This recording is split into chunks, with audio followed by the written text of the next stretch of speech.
I'm Tiffany Souter, entrepreneur, wife, mom to 4 girls, and a woman figuring it out just like you. If you're tired of living a life of have to and finally ready to build a life of want to, then you're in the right place. Come on, let's go build your life of and.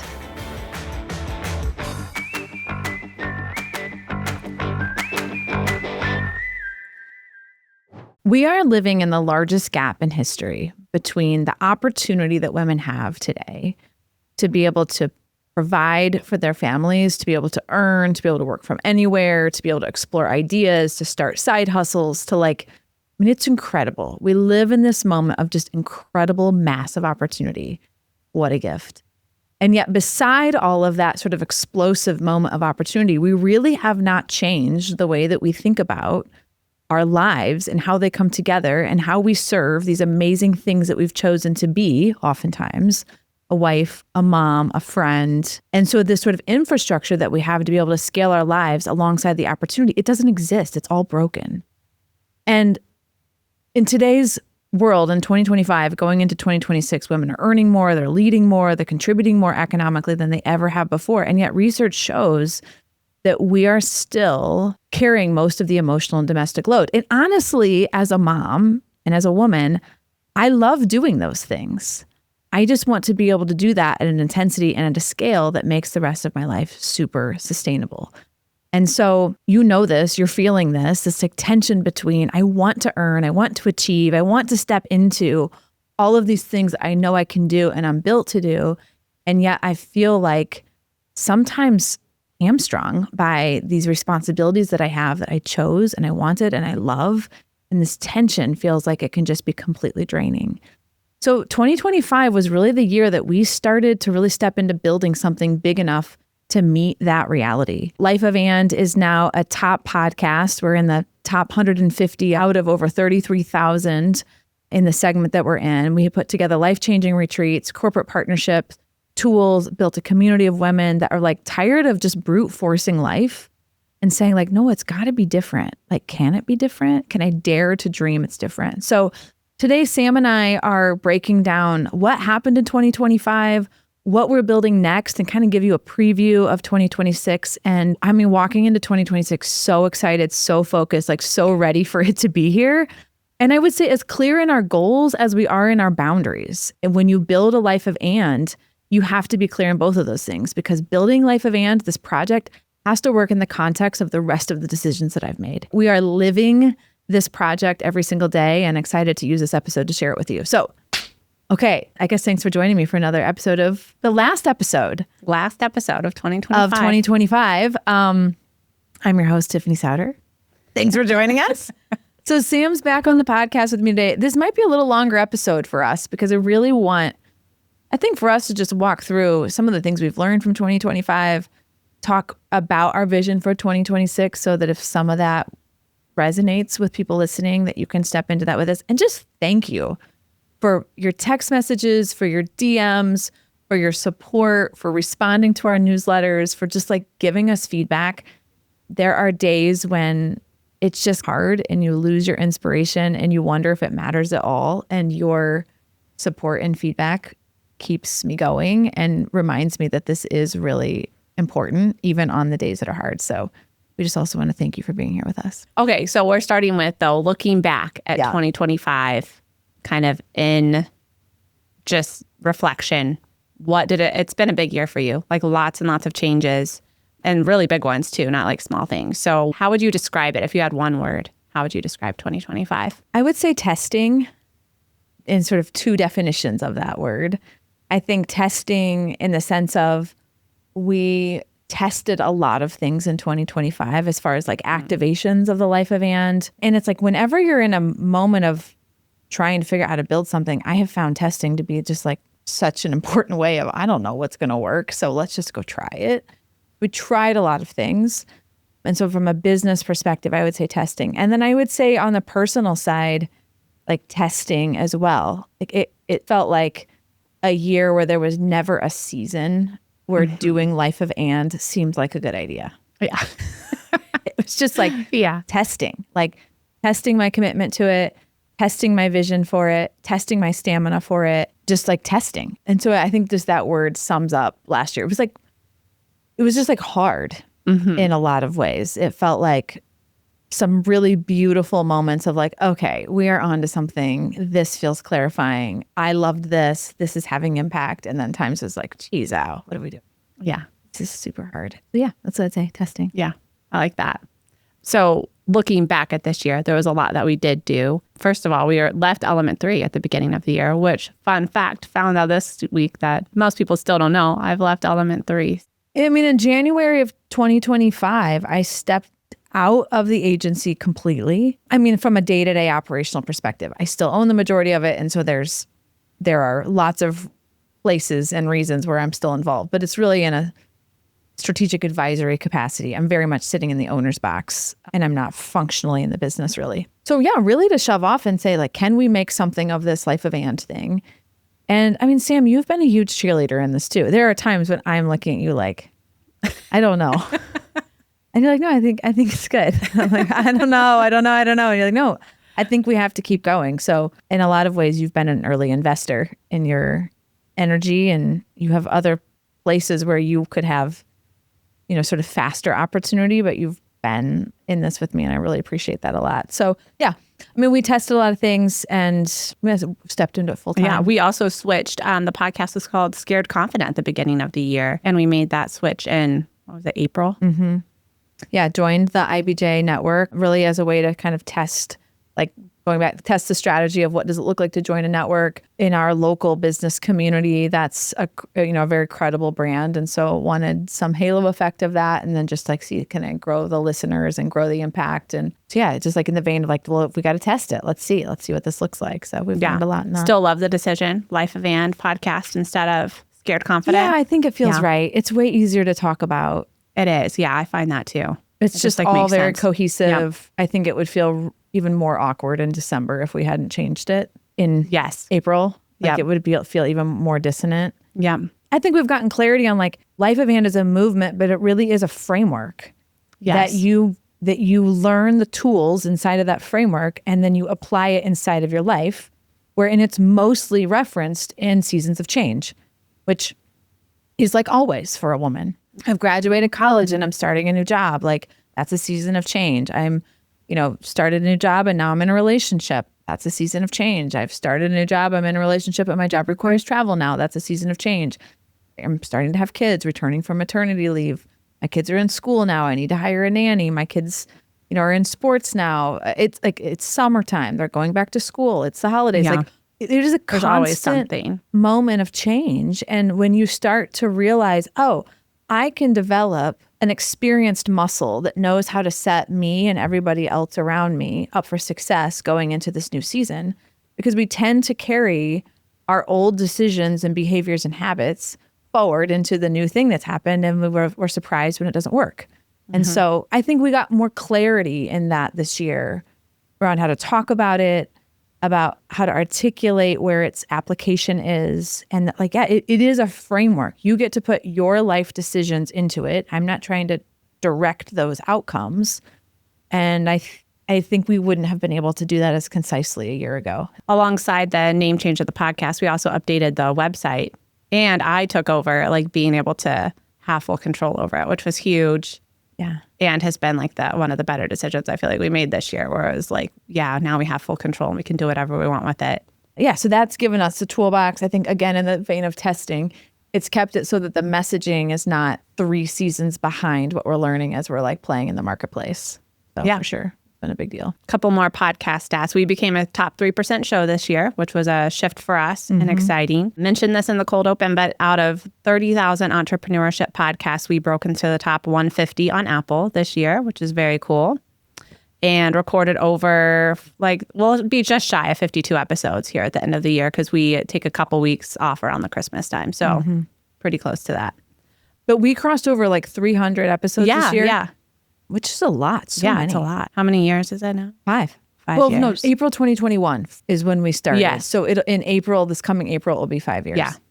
That's a big milestone too. So do you have a specific episode that stands out to you from this year? I mean, I probably can only remember the ones in the last few months because that's how my brain works. I think the one that we did with Nicole Khalil on confidence. Yes, that was a great one. She's just a professional. And I just think this concept of confidence is such an important one for all of us, but especially for women. Like, we are oftentimes the thing that stands in our way much more than any external real thing. And so I think just mastering and understanding of confidence, and she talks about it in such a practical and accessible way. So that one is a highlight for me. And we tested, it's like, if that was I don't know if tested was a drinking game, you guys would already be struggling. But the live coaching session with Kelly Hiller. Yes, that was great. It was a new format of just like, hey, tell me the problem and let me walk you through some of the tools. And so I think that was exciting to hear that come to life. And her situation was so extreme. She was going to go find the airplane for Amelia Earhart. Thank you. But it really, the core of it was just like, I have to travel a lot for work, and I need to do that in a way that I can feel clear and light, and like I'm not burdening everybody that I'm leaving behind, and that we're using it like strategically to help the family sort of level up, instead of it just being like this, oh my gosh, everybody's gonna be mad, I feel guilty, I feel terrible, I'm neither there nor here, and just like all of that mess that can happen. And so I think the issue she was dealing with was like universal for those of us that have to travel for work sometimes. So that was exciting, I think, to hear that come to life. I liked that format a lot. It leans into some of my own just like interests. I love to like dig into things, and I'm a high quick start. So being able to just like do it was fun and energizing for me. So those are two top for me. And the other one I would say, third one, when I did that episode with Brian Kavicki where I was on the edge of getting our house on the market. We'd purchased our new house. I was in the way that I freak out, because I was like, I don't know what to plan because I'm so unclear. And him helping me understand how to get clear and where to start, it was a huge unlock for me. So those are probably my top 3 episodes. Yeah. In the last 6 months, because I can't remember the others. Right. Who knows what happened from January I know. We should have gone and looked, June. but we didn't. That's how it is. I hope you'll hang with me, because in a few minutes, I'm going to connect the dots between the last 40 years of women's progress in the workplace and the burnout so many of us feel today. Another thing we took on this year were a couple of corporate partnerships and testing, again, that word, but we started doing that. What are some like highlights from that? And what does that look like?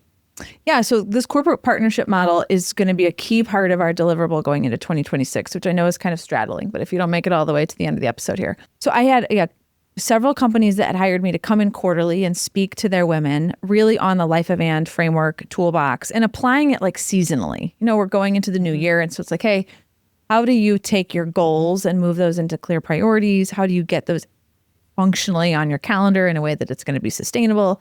How do you plan for your worst week, not your best week? Also, like, summer's coming. How do you make sure that you put together your best summer and you're not just sort of suddenly reactive on July 4th and mad that nothing's going well and you have no care?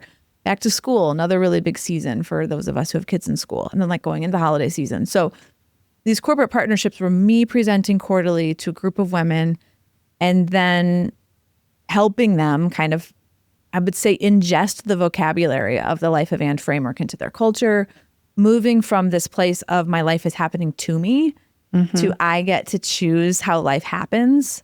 And I need to do it where all the things I've said yes to are respected. I am a mom. I am a wife. I have a job. Like, we can't just think sometimes there can be this prevailing narrative of it's just like, say no to the things that aren't serving you. It's like, well, sometimes my 5-year-old is not serving me on a Tuesday afternoon. But I have, I sort of need to stay in it. And so how do we build our lives in a way that they're sustainable through every season of life? And we feel like we're a customer of our time and money and not invisible, which is kind of how it can be. So that was very exciting. And it was a very successful pilot in 2025. And so we're going to be formalizing that going into 2026, really just working to expand our capacity to be able to serve companies in that way. And if we exit 2026 with, I'm going to say 100 corporate partners, like, I'm going to feel really proud of that. Yeah, that would be amazing. The other awesome thing that we did, which ties into the corporate partnerships, is the executive mini retreats. So it's bringing in the executive women from those and other places into a small 1-day mini retreat. And that was super successful too. Loved that. Yeah, it was really very cool. I was super nervous going into it. I think, I don't know, you might use the words imposter syndrome, but I was like, okay, I have a group of 6 women. They're all CEOs, VPs, high level jobs in big companies who have been to lots of training and lots of leadership things. And they're very well developed human beings. Am I going to tell them anything that's going to be helpful? Like, oh, geez, I hope so. I've asked for both their time and their money to do that. And it was wildly successful. And so we're going to be continuing that also into 2026. If you're an executive woman who is saying, I know I need this Life of And Academy, it was born, the structure was born out of, and I understand this, I'm an executive woman. Executive women saying to me, like, I mean to go through it. I want to go through it. My calendar doesn't work to be able to go through like an 8 to 12 week cohort. I want to have the discipline to go through it on my own, sort of asynchronously, but oh my gee, like, something is always pushing it aside. And so I knew in my own experience, if you slam something on my calendar, I will go to it because that's how it works. My calendar runs my life. And so in a one-day experience, we go through about 75 to 80% of the Life of And framework from 8:45 until 4:30. We meet the evening before so that everyone can get to know each other. And it's a group of 6 to 8 women, no one from the same company, so that we can just have wildly vulnerable conversations. And everyone in that executive leadership capacity. And most are also serving I'll call a domestic role of a wife and a mom as well. And so I think you find people who have chosen similar paths in life. You can speak really vulnerably because nobody's really that invested, but everybody is rooting for you and wants you to be successful. And it was just like, it was a beautiful thing to be a part of. So we're going to be continuing those into 2026, and we'll host those in Indianapolis. We did have some women fly in for that. So it's pretty accessible to get here. It's pretty inexpensive to stay here, and we can create a great kind of 24, 36-hour experience for a woman. Yeah. It was so much fun. It was. The other event we did was Seat at the Table. Yeah. So this is the last, if you're like, okay. But yeah, this was really about bringing a mix of generational women together. In my own lived experience, when I was young, I learned so much from sitting closely beside those women who had been there. I think I gained a lot of courage from seeing that this idea of being a working mom was possible. I gained a lot of tips by hearing what they were doing. It kind of gave me a way to imprint and normalize, like, what am I going to be experiencing when I get to that stage? And now that I am in the more experienced category, I have this incredible desire to bring young women along with me, for them to feel like they belong and deserve a seat at the table. And it's so powerful when you're a young woman to see someone 10 years in front of you pull you aside and say very intentionally into your life, you have something special in you and you have a place to lead and your impact on the world is going to be important. And I had a few people along the way that said that to me, and it was wildly impressed upon me. Yeah. Imprinted on me the belief that was true. Sort of intrinsically, I wanted to believe that was true, and to hear it externally sometimes just sort of, I think, propelled me forward. And so Seat at the Table is about bringing either a mentor and a mentee, or a woman who's, maybe slightly behind you in your career, and you invite her to this just beautifully curated event that you helped me put together. And it was awesome. We oversubscribed it. Our capacity was 24, and I think we had 28 there. Yeah. It's intimate on purpose.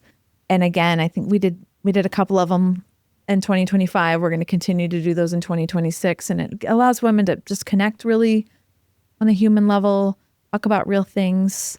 And, it's like we can propel and compel one another forward. We have to do it in a way where we have, what I've said, proximity to people who can help us, and the courage to be vulnerable about what we really need help with. And when those two things are in a situation, proximity and vulnerability, then real progress can happen. And so Seat at the Table is really our attempt to create an environment where those two things come together, and doing it in a really, I say, like a dining experience. So often as women, we are treating and celebrating and expectant of others, and few do that for us. And so we hope that the women who join us in those leave feeling seen and loved and expected and celebrated, and that they made a connection that can help them make progress in their lives. So yeah, they're cool. We're going to keep doing those too, and they're very fun. Yeah. So those are some of like the key, I'd say, moments from 2025. Stay with me because in a few minutes, I'm going to walk you through why our mothers didn't face some of the same challenges that we do, and why if we have a chance to change it and get it right, why our daughters might be able to skip a lot of the burnout and guilt and overwhelm that we feel today as choosing to be working moms. And then you had like personal things going on in the background too. Like you sold your house, bought a house, started renovations on a house, and recently moved in with your in-laws. So there's been like a lot of change. What are some of your key learnings from 2025? I think on the professional side, I can stay in the land of testing into perpetuity because it is very exciting and new. And that is where my energy naturally goes, is to new ideas. And so as we have set goals for 2026, I mean, and I'm such an external processor, poor Sam. But I am like literally saying to myself over and over, like, this is what we're doing and this is what we're scaling. This is what we're doing and this is what we're scaling. Like, we know now what works. I need to get as much excitement in refining those experiences and getting them to the place where they're just not everything is bespoke, because it just takes it's massive lift anytime you do something for the first time. And so I think I'm saying it to you all of the time out loud because I'm saying it to myself. Yeah. All of the time out loud, that 2025 was a year of testing and 2026 has to be a year of beginning to really build depth and like deep pylons into those things that we know work. And they won't work forever, and we'll continue to refine and learn more, but to not keep casting such a wide net, because I can really, my natural tendency can be to keep doing that. So I think that's a key learning, really, even from my previous entrepreneurial experiences, just knowing myself better. Yeah. And being like, okay, great, we did the testing thing, and now it's time to stop testing and to really move into like, what can we scale? I think I also was not very clear coming into 2024 about the boundaries that I needed to define alongside my goals. When I built Element 3 in my 20s and early 30s, it was kind of like, do it at all cost. And I almost paid the ultimate price with my marriage and, you know, everything else. And so this time I'm really trying to do it differently. And the reason I stepped down from Element 3 in part was to create an opportunity for Kyler, and he's better at leading the business. So let's be clear about that. But part of the reason why I stepped aside was because I wanted to be able to be present in a different way for my family in this season, the season of my husband's career, the season that my kids are in right now. We have maybe 16 more months that Aubrey's home before she leaves for college. All of my girls will only live at home for 7 years because there's such a wide gap. And so there's like all these things that are just really unique to my life. And part of the reason I stepped down from Element 3 was I had told myself I wanted a season when my kids were home where I had more flexibility. So if I'm not careful, I can build another thing. Yeah, that takes it all. That needs all of my time. And frankly, I love it. Yeah. And I'm the problem when I build that. It's not that it's like, it's just what I built, because I love to be needed. I love to be important. I love to be busy. I love to be popular. I just like love all of that. Yeah. And while that's cute, it makes a real mess for my family because it's their lives also. Yep. And so I think one of my key learnings in 2025 is that if that is what I want to do, I have to define boundaries alongside my goals. And so what you and I both did this coming into 2026 of what are the goals of the business? What are the goals for us individually? And what are the boundaries that have to be respected inside of that? And it's a real practice in believing that those things can both exist. That growth goal can exist right beside that boundary. And it's like practicing believing that starts to force you to a place of solving that keeps both of those things true. But it's not my first idea that respects both of those things. And so it's uncomfortable not knowing the answer right away. I think we've gotten there. I think we're, I feel really excited about where we're headed, and we'll talk about that in a little bit. But that was a key learning. And then I think the other thing I continue to know is true is that no one will prioritize me if I don't. or no one will prioritize me. Yeah. I have to. Like, yes. And so whenever, we've just been through a massive amount of change. And whenever I'm sort of a little like in our personal lives with where all of our moving and all of this stuff, I'm just like, I kind of wish someone would notice I'm tired, or I sort of wish JR wouldn't go on a run so that I can, or I sort of wish somebody else knew how to make dinner, or whatever it is. It's like, they're not going to take care of me. That's my job. And so if I'm not feeling taken care of, I'm not doing my job. Does that make sense? It's nobody else's job to fix. And so I think just reminding myself of that, when you get tired, you can force your problems into other people's sandboxes. And that I'm kind of in my new temporary normal for the next 4 to 5 weeks or 4 to 5 months starting this week. And I was like, I have to get up at 5 o'clock every morning or the day does not fit. If those are the things I want out of my life. Yeah. And so that's a choice I get to make. Change what I want out of my life or get up early. Like, those are my choices. Yeah. And so pick your thing. And so I don't know, maybe I won't ramble too long there, but that's like a big thing, is just like, it's if I'm feeling tired or ignored, it's my job to fix that. So at the beginning of this episode, I talked about how we're in this moment of peak opportunity and peak exhaustion, burnout. The vocabulary that we use to talk about what it means to live in this moment of opportunity are not things that are very appealing. And so what I want to talk about next is some of how we got here.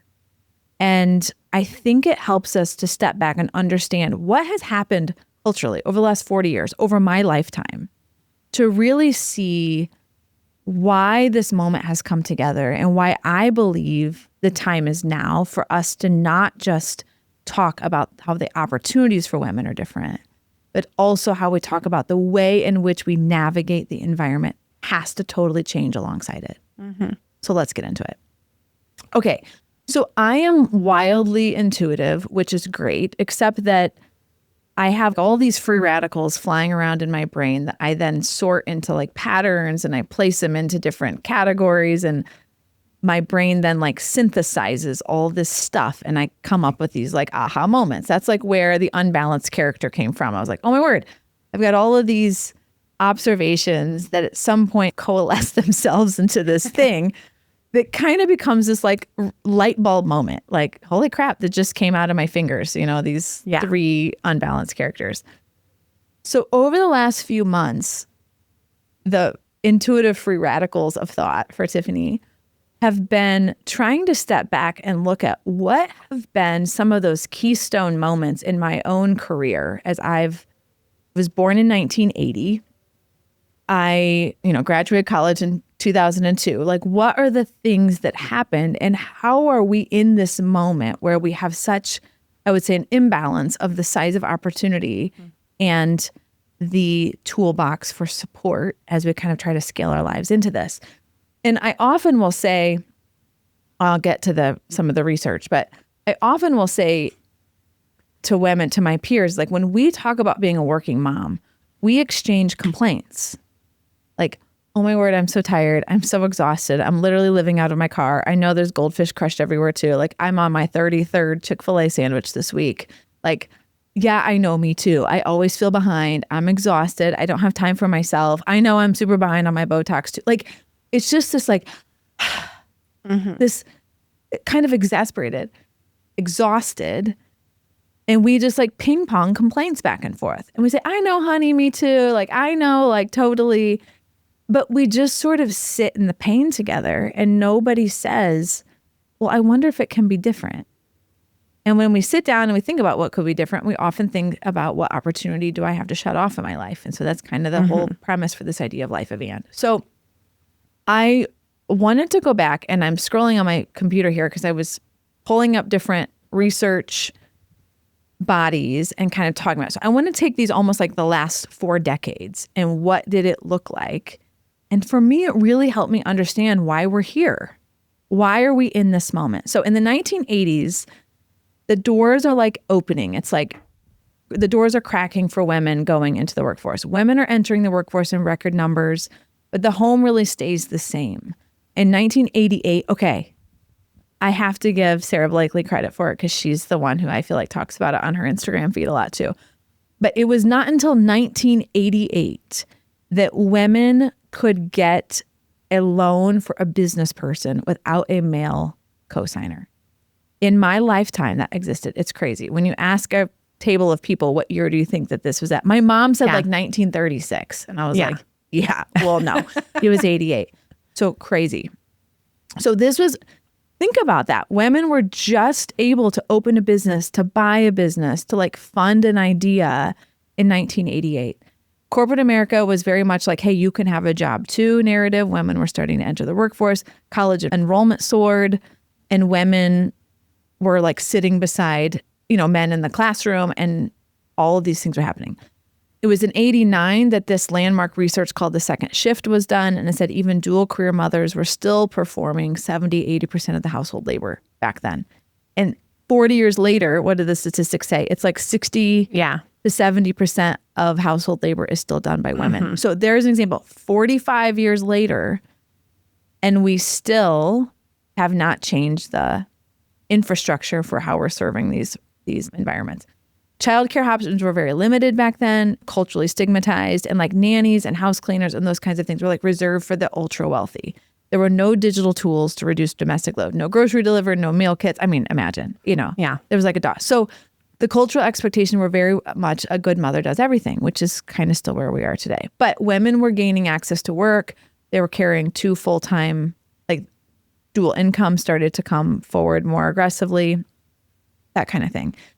The 90s were called more like the aspirational decade. So women were stepping into more career ambition.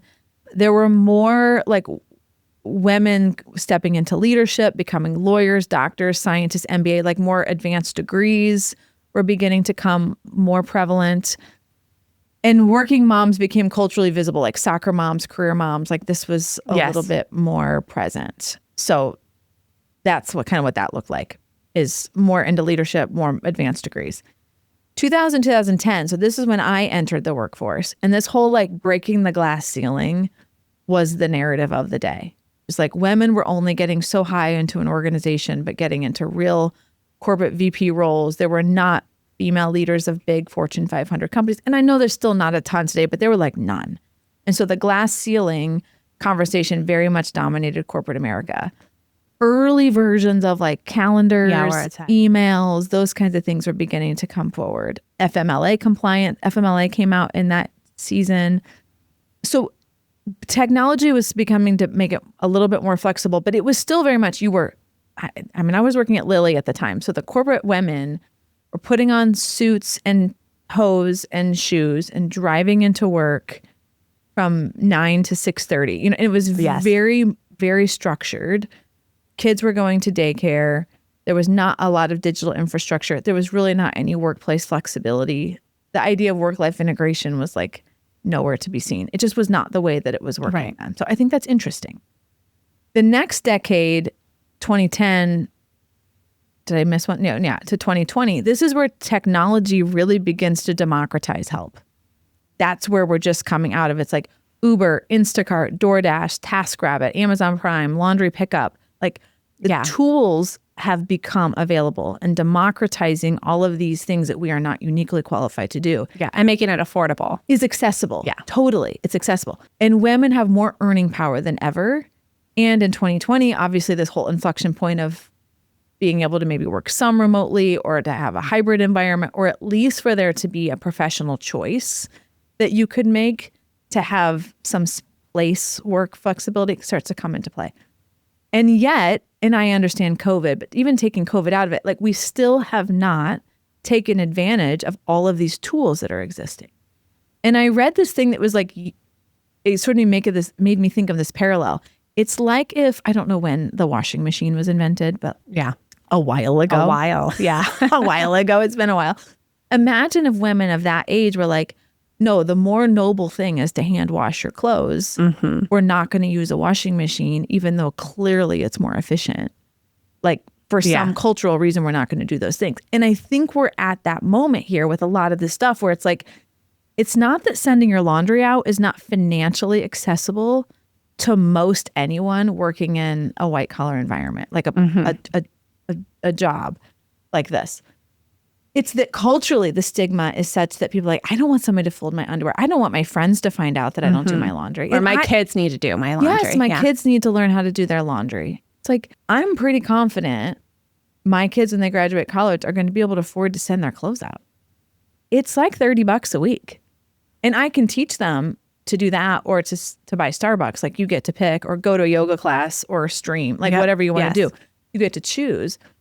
But that's where I think we are. I think we're in this moment where women, the opportunities for women has continued to increase. And we have to take responsibility of women of changing the cultural narrative and the way we look at one another when somebody says, I don't do my laundry. And I remember this very vividly with my friends kind of being like, I don't know if I want them to know how much it is that I don't do. Because I don't have the same complaints they do, because I don't do those things. Because as JR and I made more money, and as we got more opportunity, and as I started to understand the opportunity cost of my time and being able to get enough rest and getting my workouts in and all of the sanity that brought me, I realized, man, I can make a lot more money when I'm not doing these things. And it costs me not an enormous amount of money to get these things to be paid done. So I think we have an opportunity, we have a moment, we have a responsibility, maybe even I'll say, as women to say, when every woman gets the courage to say, I wonder what it is that I'm doing that is not serving my family, my goals, my mental health, my peace, my intimacy, my connection. When I'm doing things that are not serving one of those things, what would it look like for me to get rid of that task and to outsource, or what we say, own the ordinary, outsource the ordinary, get rid of the things that you're not uniquely qualified to do? Because until we take responsibility for saying, the system I'm working in, the system, I don't mean systematic, the framework I'm running my life on does not match the size of the opportunity in front of me. They're not working. There's like this constant friction. And it's like, if we think about the business setting, your business is $10 million and you're still running on systems that were serving you when you were $1 million. There's probably a load on top of those systems where it's breaking. It's not, it's not resourced. It's not scaled to the place to be able to manage the throughput. Or your people are breaking. Totally. Which is what's happening in our families. Yeah. Our people are breaking. And the cultures of our families are breaking because we have systems that were still built, frameworks inside of the way we operate that were built when it was two of us living in the house. And you've grown 300x, you know, which is like what we've going from 2 to 6 people. Yeah. 300x more complex. And so the way in which we operate as a family has to grow alongside of that. And so that really is the moment, that sort of disconnect where the opportunities, your dreams, your vision, your relationships, the number of people that you have to sort of, I say manage. It's like putting 4 kids to bed takes more time than putting 1 kid to bed. Yeah. There's an order of magnitude, an order of scale that comes as your family grows, as your responsibility grows, as travel comes into your world, when you get put into a leadership role and now your availability is sort of, you know, predicated on when other people are available to. All of those things add complexity. And so when I was able to step back and sort of say, like, how did we get here? It makes sense to me. But we are not in a place where we can say, wow, I wonder how I would. The resources are here. The technology is here. And AI takes it a step further. It can do your meal planning for you in 7 seconds, you know, if you get the prompts right and all that kind of stuff. So I think we have a responsibility as women to change the culture from complaining to solving. I think we as women have the responsibility to change the culture from being reactive to being proactive. I think we as women have the responsibility to change the culture of being supportive and a cheerleader for one another. When we hear a friend say, I've chosen not to do that anymore, instead of having this sort of jealous judgment pass our eyes. And so it is not someone else who's going to come and save us in the same way that I said, nobody's going to come and save tired Tiffany. It's my job to do that. There's not going to be another population of people who come and tell working moms, it's okay to do this. We have to tell each other, it's okay to do this. And not only it's okay, but it's imperative for you to be able to build the life that your little girl self dreamed of and that your adult self is now working for. I'm going to be honest. Later in this episode, I share something that still makes my voice shake a little. You'll hear why. So as you look at 2026, what does all that have to do with Life of Ann in 2026? Well, I think you can probably hear the passion in my voice. I'm like, this is so purpose-driven for me because I have been at that intersection of feeling so lost, and like every single thing that I was doing came from a good place. It came from a place of wanting to do well for myself and for my family and for my people. It came from a place of just wanting to do right and to feel like, man, I've never tried so hard to be good at something and been so bad at it. Like, how can this be? And so I think I learned that until you get life back in the boundaries, you'll never be able to actually deliver on what it is that you dream of. It's impossible to sustain life outside of its boundaries. And, you know, as we look forward into scaling this, if you've listened to other episodes, our goal is to reach 10,000 women in 2026 with the Life of Ann framework. And so we're going to do that predominantly through corporate partnerships. And so that is having relationships with companies that say, we understand this problem, we agree with this problem, and we want to put the tools in front of our women to help them live free from exhaustion and guilt and overwhelm, and to feel empowered inside of their own choices inside of their lives. So that looks like a quarterly virtual session. There's 2 dates a quarter that you can view those live, where I'll be teaching, or if those dates don't work for you and your people, it's available on demand for 30 days afterwards. Some rich discussion guides to really help you activate around the content personally, and also worksheets to help you say, how does this apply to me and my specific life stage? And then access to the Life of Ann Academy, which is a virtual learning experience. I'm sort of framing it like a virtual textbook. It's like this digital textbook that becomes a resource that you can double click, triple click into the teachings there, because obviously I can't cover all of it in 60 minutes once a quarter. And then we'll share supplemental resources and podcast episodes to help you ingest this into the cultures. And I know that there will be women. We're partnering with employee resource groups. If you have those formally, this kind of becomes programming you can plug into. Or if you don't have those formally and just want to make this available to your women, then you can access it that way too. And we want to give people a chance to like play in the shallow end of it if they want to, where it's, 1 hour a quarter and maybe another half hour in some sort of worksheets, or go into the deep end of it and go all the way through the course, listen to every minute of teaching on it and engage that way. So really for the same price, you can engage in either spectrum, because we want people to be incentivized to go as deeply as they want to. So that's awesome. Yeah, it's kind of the core framework. We're looking for 100 companies to partner with. We've got around 15 that have already said yes going into next year, and another 15 or so that we're still talking to. So really excited about the momentum. I think you and I both, Sam, are like, okay, this is connecting. We know this is going to help. And we're really excited walking into next year with it. So pricing is, I don't know, on our website, or just... I'll put a link in show notes. Yeah, we'd love to just have a conversation with you. The goal with pricing has been to make it very accessible financially. And we've heard that echoed back to us lots of times that we've struck, I think, that balance with things of like, hey, how do we make it really easy for companies to say yes to this? So yeah, it's kind of the core of what we're scaling. We're going to still do the executive workshops and still do seat at the table, but that's kind of the core of what we're doing. A few kind of, I'd say, outlier VIP experiences for some executive women, but that's the core of what we're doing next year. Yeah, I think before we wrap up this episode, I just want to speak directly like at you, the Life of Ann listener.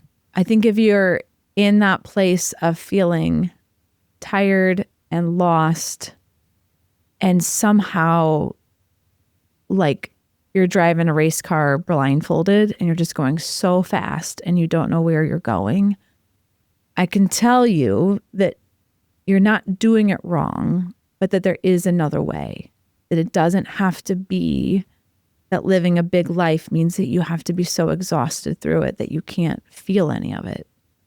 And that's really this work of the Life of Ann, is to give you, I don't know, a way to take that blindfold off, so that it's not about moving slow because you want to move fast, and so do I, but it is about having a line of sight to exactly where it is that you're going, and to knowing exactly how that fits into who you are becoming and how you're leading the people who are following you, whether that be your team at work or your family at home.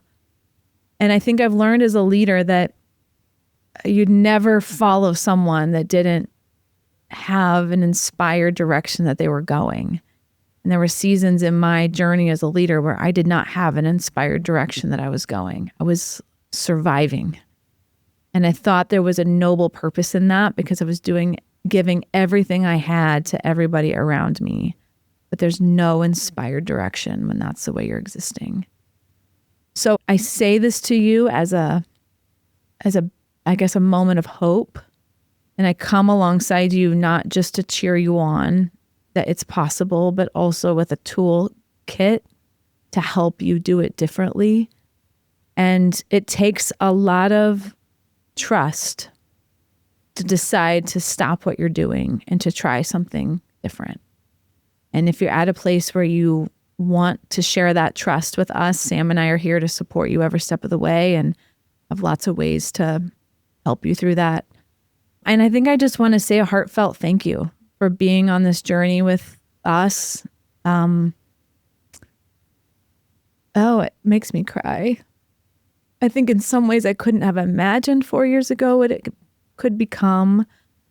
I think I have a lot of, humility this year in how much it is really helping people. And there's a real peaceful purpose that comes in that. And I think also just like, man, sometimes just think everything's hard and building things is hard.